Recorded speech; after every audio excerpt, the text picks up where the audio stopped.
Orders देते हैं, हमें सिखाते हैं हमें पर्टिकुलर वे में कैसे बिहेव करना चाहिए, हमें पर्टिकुलर सिचुएशन में कैसे कम्युनिकेट करना चाहिए, हमें कैसे लोगों से, अपने आसपास की सोसाइटी से रिकॉग्निशन मिलेगा, अप्रूवल मिलेगा, किन बिहेवियर्स को करके अप्रूवल मिलेगा। तो जो पेरेंट ईगो स्टेट है ये क्या कंटेन करती है, शुड, हमें क्या करना चाहिए क्या नहीं करना चाहिए। अब इन्होंने पेरेंट ईगो स्टेट को 2 पार्ट्स में डिवाइड किया। पहला है कंट्रोलिंग पेरेंट और दूसरा है नर्चरिंग पेरेंट। अब जो कंट्रोलिंग पेरेंट होते हैं या इसे क्रिटिकल पेरेंट भी कहते हैं, जो कि हमेशा डिसअपॉइंटेड रहते हैं, डिसअप्रूवल देते हैं, ये होते हैं कंट्रोलिंग पेरेंट या फिर क्रिटिकल पेरेंट। और नर्चरिंग पेरेंट कौन से होते हैं, जो हमें कंफर्ट देते हैं, जो हमें प्रेज करते हैं, वो होता है नर्चरिंग पेरेंट। ये अपने ईगो स्टेट से आप लोग रिलेट करके समझना कि कई बार हम लोग क्रिटिसाइजिंग हो जाते हैं, कई बार हम कंट्रोल करने लगते हैं, और कई बार हम नर्चरिंग हो जाते हैं, लोगों को प्रेज करते हैं, कंफर्ट देने की कोशिश करते हैं। तो आप इसे अपनी ईगो स्टेट से समझ सकते हैं। अब हम एडल्ट ईगो स्टेट की बात करें तो एडल्ट ईगो स्टेट हमारे फ्रॉइड के ईगो से रिलेटेड है। ईगो क्या है, रैशनल थिंकिंग, लॉजिकल थिंकिंग की बात करता है। तो जो एडल्ट है ये फैक्चुअल या इवेल्युएशन या फिर रैशनल थिंकिंग की बात करता है। जो हमारा एडल्ट ईगो स्टेट होता है ये फैक्ट पे बेस्ड होता है, जो प्रेजेंट में फैक्ट हमारे पास अवेलेबल है उनके बेसिस पे हमें बात करता है। और अब हम चाइल्ड ईगो स्टेट की बात करें तो चाइल्ड लाइकनेस मतलब जो एकदम फ्री स्पिरिट होती है, स्पॉन्टेनियस बिहेवियर होता है, नेचुरल बिहेवियर होता है। चाइल्ड का कैसा बिहेवियर होता है, वो एकदम फ्री विल होती है उसकी, वो जो चाहे वो करना पसंद करता है, उसको किसी का मतलब वो ये नहीं सोचता कि मुझे ये करना चाहिए ये नहीं करना चाहिए, एकदम फ्री रहता है ना, फ्री माइंड रहता है उसका।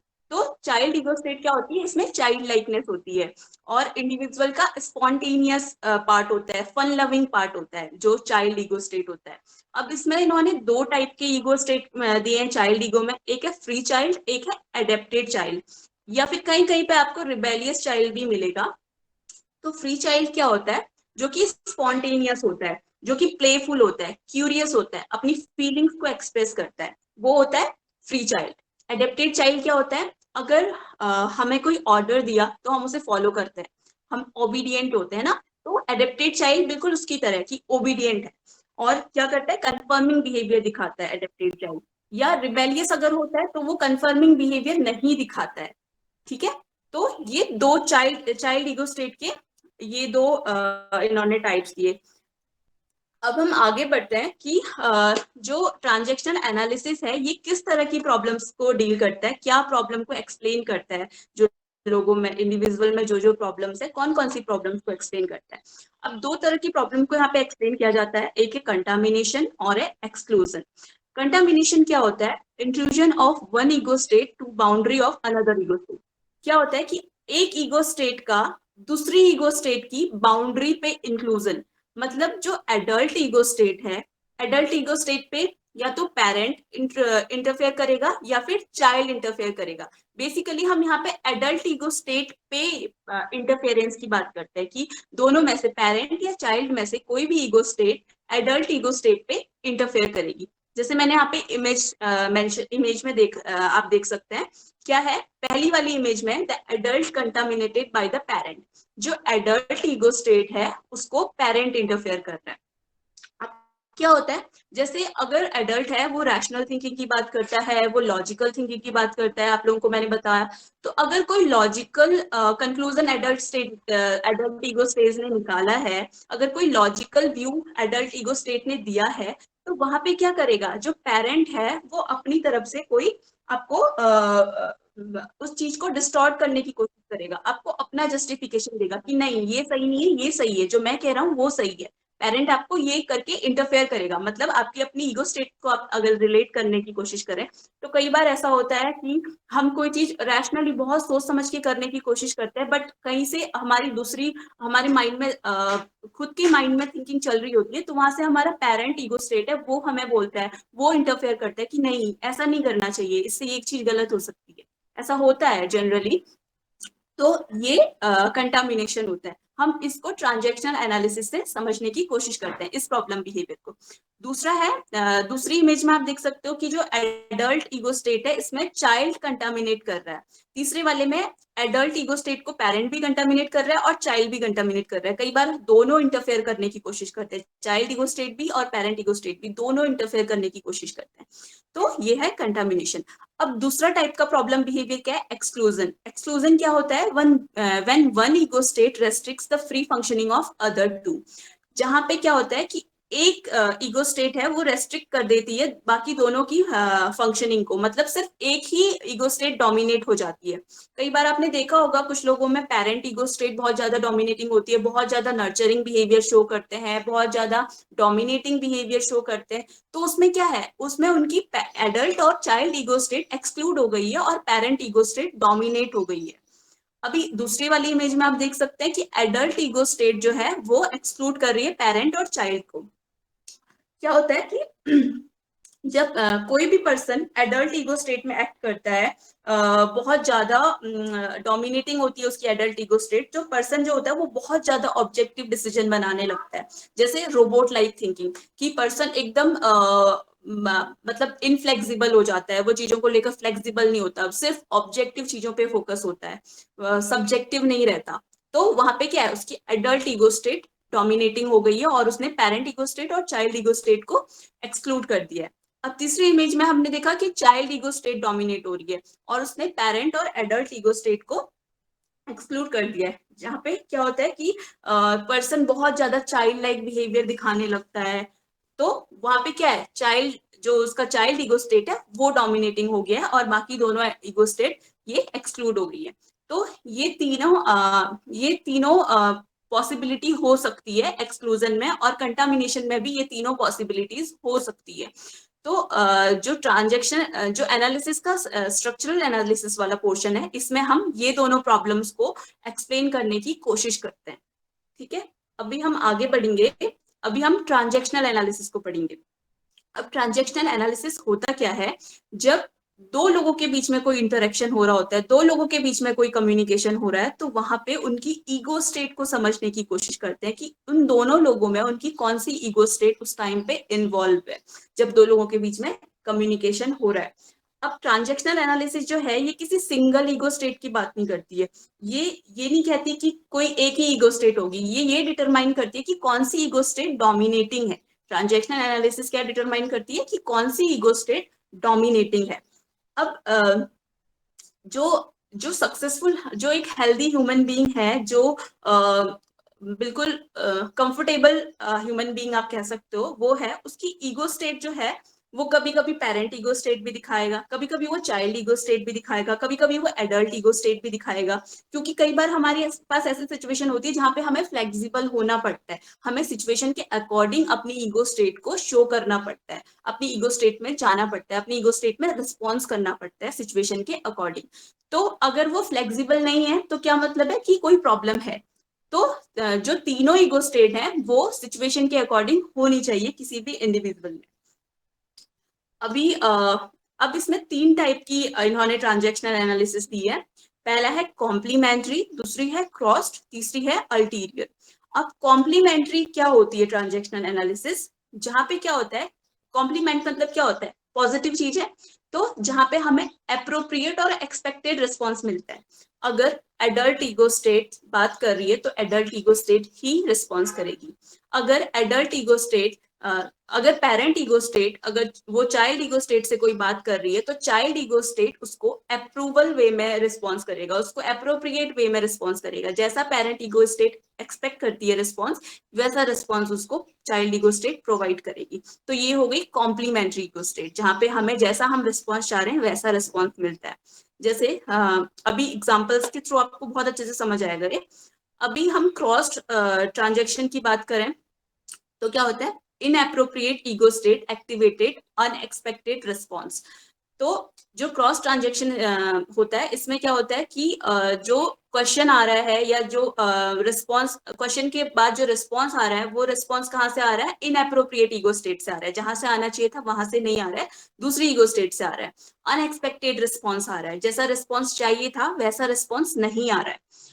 इसके बाद हम इसके बाद हम अल्टीरियर की बात करें तो अल्टीरियर जो होता है ये बहुत ज्यादा कॉम्प्लेक्स होता है, इसमें दो से ज्यादा ईगो स्टेट इन्वॉल्व होती है। इसमें क्या होता है कि जो पर्सन है वो कह कुछ रहा है और उसके कहने का मीनिंग कुछ और है। कई बार हमारे पास ऐसे हमारे हमारी डेली लाइफ में ऐसी सिचुएशन आती है जहाँ पे हम इंटरेक्शन करते हैं, तो आपने अपने फ्रेंड्स में भी देखा होगा कि हम कहते हैं ना कि यूजुअली उसने टॉन्ट मारा।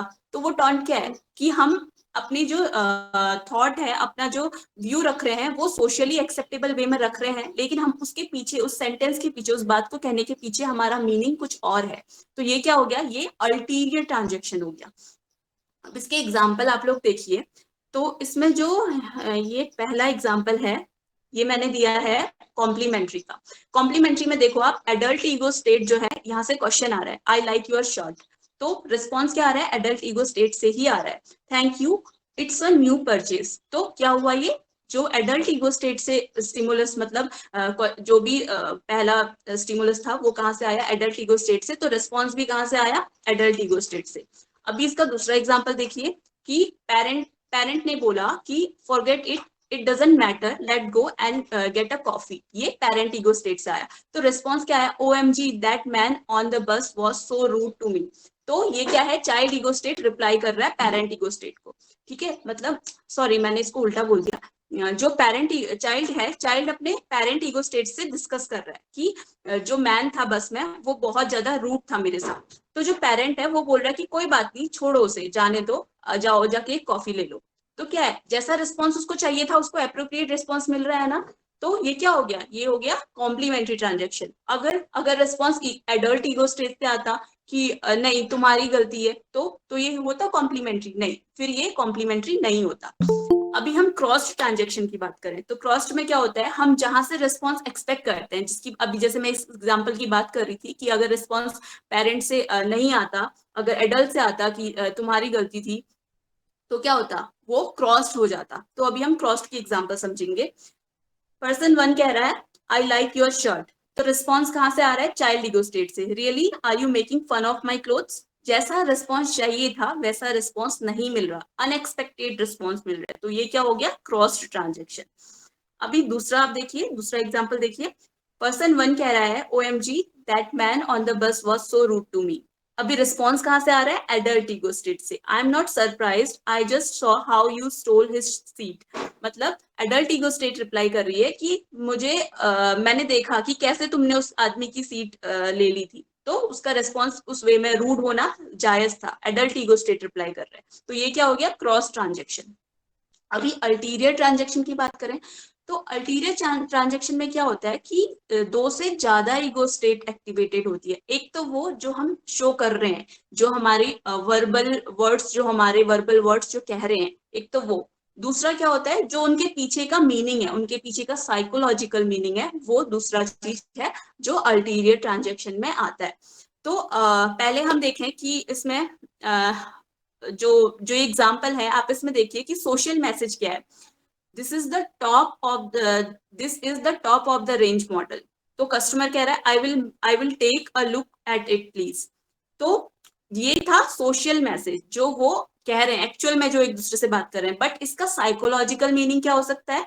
तो सेल्स पर्सन कह रहा है I am not sure you can afford this. मतलब कि ये जो मॉडल जो आप देख रहे हो ये टॉप का मॉडल है, तो मुझे नहीं लगता कि तुम इसे ले सकते हो। उसके कहने का मीनिंग ये है। तो ये क्या है, साइकोलॉजिकल है, मतलब अल्टीरियर। वो क्या कर रहा है, वो कहना कुछ और चाह रहा है और वो कह कुछ और रहा है। अब कस्टमर रिस्पॉन्स कर रहा है, how dare you, I will show you I am as good as anyone else. मतलब जो कस्टमर है, कस्टमर ने रिस्पॉन्स किया कि तुम मुझे ऐसे कैसे कह सकते हो। कस्टमर का जो रिस्पॉन्स था कि मैं इस पे देखना चाहता हूँ, मैं इस चीज को देखना चाहता हूँ, जो आपका ये टॉप का मॉडल है, मैं इस चीज को देखना चाहता हूँ। तो उसके पीछे उसका साइकोलॉजिकल मीनिंग क्या था कि तुम मुझे कैसे ऐसे सोच सकते हो कि मैं नहीं ले सकता। देखो मैं तुम्हें दिखाऊंगा कि मैं सबसे बेस्ट हूँ, मैं भी ले सकता हूँ इस चीज को। तो ये क्या हो गया, अल्टीरियर। मतलब जो आप कह रहे हो उसके पीछे का साइकोलॉजिकल मीनिंग कुछ और है। आप कह तो सोशली एक्सेप्टेबल वे में रहे हो, बट उसके पीछे का आपका मीनिंग छुपा हुआ कुछ और है। ठीक है, आप लोगों को ये चीजें समझ में आ गई। आप लोग कमेंट करके या कोई इमोजी हैंड रेज करके मुझे रिस्पॉन्स कर सकते हैं। कोई डाउट है किसी को यहाँ पे तक? No ma'am. सब समझ में आया यहाँ पे तक सबको? Yes ma'am. ठीक यस है, मैम। ठीक है, ठीक है, ठीक है, गुड। अभी हम आगे बढ़ते हैं, अभी बात करते हैं स्ट्रोक की। अब स्ट्रोक, स्क्रिप्ट और गेम्स, ये भी ट्रांजैक्शनल एनालिसिस का पार्ट है। तो अब ये होता क्या है? स्ट्रोक क्या होता है कि हम किसी भी पर्सन को रिकॉग्निशन दे रहे हैं किस वे में। जैसे कई बार क्या होता है कि आप लोगों ने देखा होगा, आप लोग बहुत अच्छी परसेंट लेके जाते हो या आप लोगों के बहुत अच्छे मार्क्स आते हैं, तो आप घर जाके अपने पेरेंट्स को दिखाते हो कि मैंने मतलब इतने मार्क्स आए, मैंने टॉप किया, वगैरह वगैरह। तो आपके पेरेंट्स क्या करते हैं? आपको प्रेज करते हैं, आपकी बैक पे हल्के से आपको हाथ से थपथपाते हुए आपको प्रेज करते हैं। वो क्या है? वो सारे स्ट्रोक्स हैं कि आपको कैसे वो लोग रिकॉग्नाइज कर रहे हैं। ठीक है, तो ये क्या है? रिकॉग्निशन की एक फॉर्म है। अब जो स्ट्रोक होते हैं ये दो टाइप के हो सकते हैं, एक पॉजिटिव स्ट्रोक होता है और एक नेगेटिव स्ट्रोक होता है। पॉजिटिव स्ट्रोक क्या होगा कि जब हम किसी को वार्मली फिजिकल टच दे रहे हैं, किसी को एक्सेप्टिंग वर्ड्स बोल रहे हैं, किसी को फ्रेंडली गेस्चर्स दे रहे हैं, किसी को एक्सेप्ट कर रहे हैं, तो वो क्या है? वो पॉजिटिव स्ट्रोक हो गया। नेगेटिव स्ट्रोक क्या होता है? नेगेटिव स्ट्रोक वर्बली भी हो सकता है, नॉन वर्बली भी हो सकता है। जैसे मैंने किसी को इग्नोर कर दिया, तो मैंने उसको क्या दिया? नेगेटिव स्ट्रोक दिया।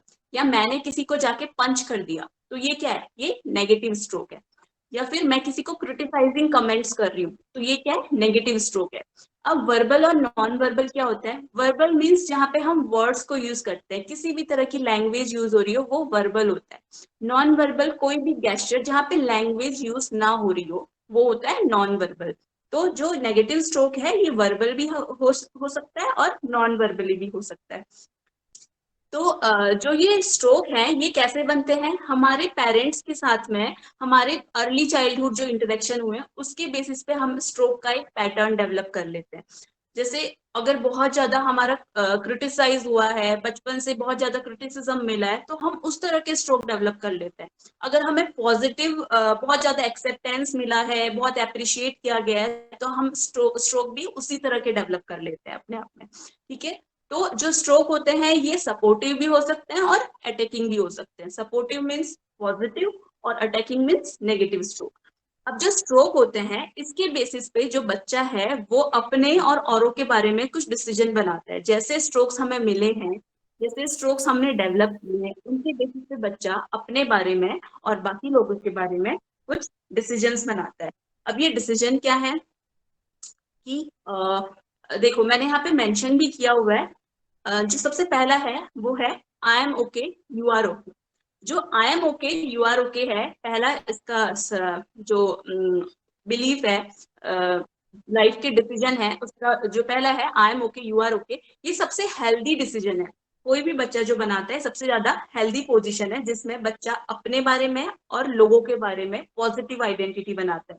सेल्फ एक्सेप्टेंस भी होता है और बाकी लोगों का एक्सेप्टेंस भी होता है।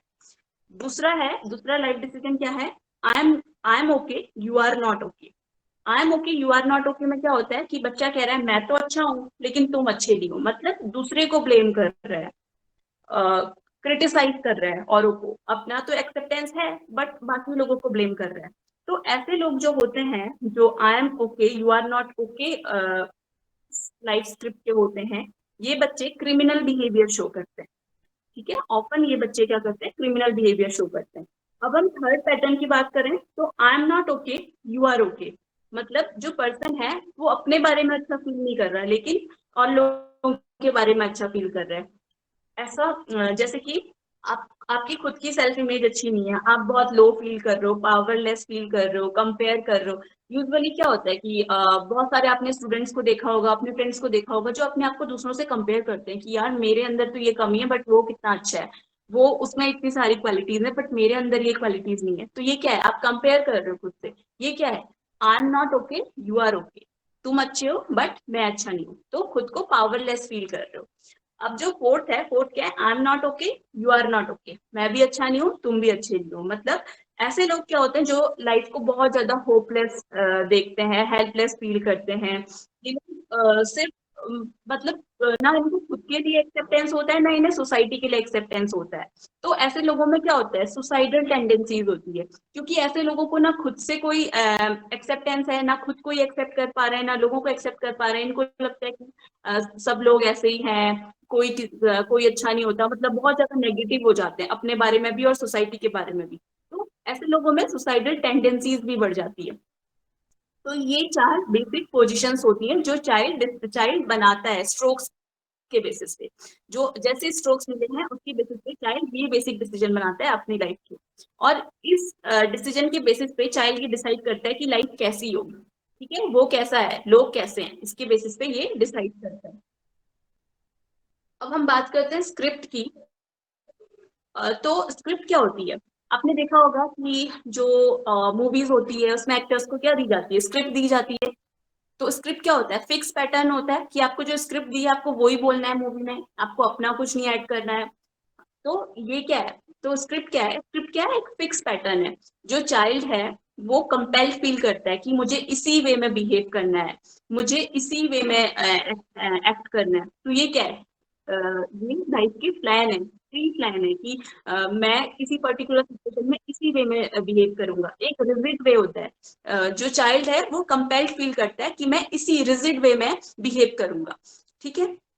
तो ये क्या होता है? ये अर्ली चाइल्डहुड एक्सपीरियंस से, पेरेंटल एक्सपीरियंस से इन्फ्लुएंस होता है। जो ये स्क्रिप्ट होती है कि हमारे पेरेंट, जैसे हमें अगर बहुत ज्यादा कंट्रोलिंग पेरेंट है कि आपको इसी पर्टिकुलर वे में बिहेव करना है। हमारे चाइल्डहुड एक्सपीरियंस कुछ ऐसे कि हमारे पेरेंट जो है बहुत कंट्रोलिंग पेरेंट है, तो क्या है कि वो एक स्क्रिप्ट बन गई है बच्चे की, बच्चा उसी पर्टिकुलर वे में बिहेव करने लगेगा। ठीक है। अब गेम प्लेट की बात करें तो जो गेम प्लेट है, अभी हमने थोड़ी देर पहले अल्टीरियर ट्रांजेक्शन की बात की थी, ये उसके सिमिलर है। कैसे? कि जो पर्सन है ये जो मतलब वही कि कहना कुछ और चाह रहा है और उसका मीनिंग कुछ है। ये लाइफ स्क्रिप्ट का ही एक पार्ट होता है। अब क्या होता है कि ongoing series of complementary ulterior transaction progressing to a well defined predictable outcome. मतलब हम क्या करते हैं, एक प्रिडिक्टेबल आउटकम, मतलब जैसा आउटकम हम चाहते हैं, जैसा हम एक्सपेक्ट करते हैं रिस्पॉन्स, वैसा रिस्पॉन्स लेने के लिए गेम प्ले करते हैं। हम कई बार अपने पेरेंट्स के साथ में ये चीजें करते हैं, टैंट्रम्स दिखाते हैं कि हमें अगर कोई चीज चाहिए तो उसके लिए हम क्या करते हैं, पेरेंट्स को टैंट्रम शो करते हैं। वो क्या है? गेम प्ले कर रहे हैं हम, कि हम दिल से नाराज नहीं है बट हम शो कर रहे हैं कि हम नाराज हैं। जिससे क्या होगा, हमें जो चीज चाहिए वो चीज हमें मिल जाएगी। तो हम क्या कर रहे हैं, बाहर क्या कर रहे हैं, दिखा रहे कुछ और हैं और हम लोग सोच कुछ और रहे हैं। तो हम एक्सेप्ट जो हमें चाहिए, अप्रोप्रिएट रिस्पॉन्स चाहिए, उस रिस्पॉन्स के लिए ये चीज कर रहे हैं। ठीक है। तो ये हो गया स्क्रिप्ट और गेम प्लेट। ये भी क्या है, ट्रांजेक्शन एनालिसिस का पार्ट है। अब जो ट्रांजेक्शनल एनालिसिस है, इसमें बेसिकली हम करते क्या है, क्यों हम ये चीज करते हैं, क्यों हम ईगो स्टेट्स को आइडेंटिफाई कर रहे हैं, क्यों हम ट्रांजेक्शन को एनालिसिस करने की कोशिश कर रहे हैं। इसलिए करते हैं कि जो इंडिविजुअल है उसने जो डिसीजन लिए हैं, इररेशनल डिसीजन लिए हैं, उनको हम रैशनल डिसीजन में कन्वर्ट कर सके। जो इंडिविजुअल है उसको हम ये इंसाइट दे सके कि वो नए डिसीजंस को ले सकता है, अप्रोप्रिएट मैनर में रैशनली थिंक करके नए डिसीजंस को ले सकता है। ठीक है। तो इसका जो सबसे इंपॉर्टेंट और बेसिक गोल है वो ये है, the basic therapeutic goal of transactional analysis is to help client in making new decision, that is redecision. कि जो क्लाइंट ने डिसीजंस ले लिए हैं वो उनको रीडिसाइड कर सके अप्रोप्रिएट मैनर में। दूसरा क्या गोल है, help the client to decontaminate any damaged ego state. मतलब कोई भी डैमेज्ड ईगो स्टेट है, कोई भी ऐसी ईगो स्टेट है जो नहीं शो हो रही है, या कोई जो ईगो स्टेट है बहुत ज्यादा डोमिनेट हो रही है, तो उसको डिकंटामिनेट करें, उस चीज को रिमूव कर सकें। जो उसका डोमिनेटिंग ईगो स्टेट है वो ना हो, वो शो ना करें। मतलब अप्रोप्रिएट मैनर में ईगो स्टेट्स को शो करें, ईगो स्टेट्स में बिहेवियर शो करें। तो क्लाइंट को हम इस चीज के लिए हेल्प करते हैं। उसके बाद अगला क्या गोल है, assist the client in developing the capacity to use all ego state when appropriate। कि जिस सिचुएशन में जो ईगो स्टेट यूज करना है वो उसी सिचुएशन में उस ईगो स्टेट को यूज कर सके, ज्यादा से ज्यादा वो अपनी एडल्ट ईगो स्टेट को यूज कर सके, मतलब रैशनली थिंक कर सके। वो जो प्रेजेंट है, जो एक्चुअल में अभी सिचुएशन है उसके अकॉर्डिंग थिंक करे। तो हम इस चीज के लिए क्लाइंट है उसको असिस्ट करते हैं। और क्या करते हैं, help the client in developing full use of adult ego state. जो मैंने आपको भी बताया कि वो अपनी एडल्ट ईगो स्टेट को, अपनी थॉटफुल रैशनल ईगो स्टेट को ज्यादा से ज्यादा यूज कर सके। उसके बाद अगला क्या है, assist the client in replacing the inappropriately chosen life position with I am okay position and make more productive life script. मतलब हम क्या कर रहे हैं कि जो इनअप्रोप्रिएट चोजन लाइफ पोजीशन है, मतलब I am not okay, you are not okay, I am not okay, you are okay, I am okay, you are not okay, ये सारे क्या है, ये इनअप्रोप्रिएट लाइफ पोजीशन है जिसको हम चेंज करने की कोशिश करते हैं। और जो प्रोडक्टिव लाइफ पोजीशन है वो क्या है, I am okay, you are okay, इससे उसको रिमूव करने की कोशिश करते हैं, जिसकी वजह से जो पर्सन है वो एक प्रोडक्टिव हेल्दी लाइफ स्क्रिप्ट बना सके। ठीक है, तो ये इसके गोल्स हैं। अब हम बात करते हैं कि जो ये थेरेपेटिक प्रोसेस है ट्रांजैक्शनल एनालिसिस की, इसमें एक कॉन्ट्रेक्चुअल प्रोसेस होता है। अभी कॉन्ट्रेक्चुअल होता क्या है, ये प्राइमरी प्रोसेस होता है ट्रांजैक्शनल एनालिसिस का, जिसमें हम क्या करते हैं कि जो क्लाइंट है, हम क्या कहते हैं कि किसी भी थेरेपी में हम क्या बात करते हैं कि जो मतलब मोस्टली जैसे एग्जिस्टेंशियल थेरेपी है, वो फोकस करती है इस बात पे कि जो थेरेपेटिक प्रोसेस है वो क्लाइंट और थेरेपिस्ट है उसके बीच में एक रिलेशनशिप है, उसके बीच में रिलेशनशिप पे फोकस करता है। तो ये जो है कॉन्ट्रेक्चुअल है, ये भी उसी पे फोकस कर रहा है, जो क्लाइंट और जो काउंसलर है उसके बीच में जो रिलेशनशिप है उस पे फोकस करता है। तो इसमें क्या होता है कि इसके 4 मेजर कंपोनेंट है। इसमें हम क्या करते हैं कि जो थेरेपिस्ट है और जो क्लाइंट है दोनों एग्री करते हैं कि थेरेपी का क्या प्रोसेस होगा, कैसे हम थेरेपी को करेंगे। जो क्लाइंट है वो जिन गोल्स को लेकर आ रहा है थेरेपिस्ट के पास, वो गोल्स क्लियर हो रहे हैं कि नहीं हो रहे हैं, वो मोटिव पूरा हो रहा है कि नहीं हो रहा है। बेसिकली हम इस चीज की बात करते हैं, ये जो कॉन्ट्रेक्चुअल है। अब इसके 4 मेजर कंपोनेंट है। पहला है म्यूचुअल असिस्ट। अब म्यूचुअल असिस्ट क्या है, इसमें क्या होता है, जो थेरेपिस्ट और क्लाइंट है ये adult to adult ego state से एग्री करते हैं कि थेरेपी के ऑब्जेक्टिव्स क्या होंगे। मतलब दोनों रैशनली ये चीज को म्यूचुअल मतलब क्या होता है, दोनों का म्यूचुअल डिसीजन। तो एडल्ट ईगो स्टेट को यूज करके दोनों का म्यूचुअल डिसीजन ये रहता है कि हम लोग जो क्लाइंट और थेरेपी है, क्लाइंट और थेरेपिस्ट है, वो दोनों म्यूचुअली डिसाइड करते हैं कि हम जो थेरेपी के ऑब्जेक्टिव है उस पर एग्री करते हैं दोनों के दोनों। अब दूसरा इसका कंपोनेंट है कॉम्पिटेंसी। कॉम्पिटेंसी क्या होती है कि जो दोनों दोनों पार्टीज मतलब क्लाइंट और थेरेपिस्ट दोनों अपनी अपनी कॉम्पिटेंसीज को एक्सप्लेन करते हैं कि जो थेरेपिस्ट है वो ये बोलेगा कि जो जो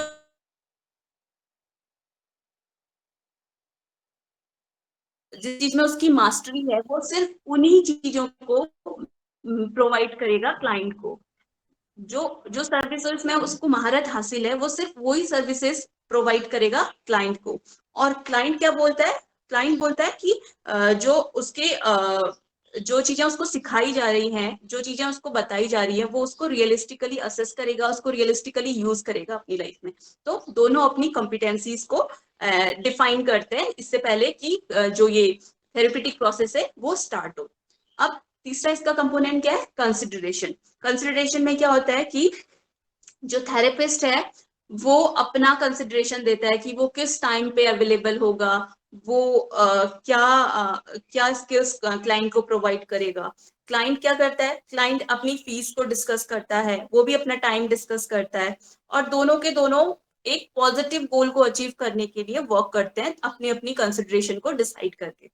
अब लीगल ऑब्जेक्टिव, फोर्थ कंपोनेंट है legal objective. Legal means ethical objective, कि जो भी चीजें होंगी क्लाइंट और थेरेपिस्ट के बीच में, जो भी चीजें होंगी वो एथिकल चीजों को ध्यान में रखते हुए होंगी। एथिकल जो भी चीजें हैं, एथिकल रूल्स हैं, वो सारे फॉलो होंगे जो भी थेरेपी सेशन में होने चाहिए।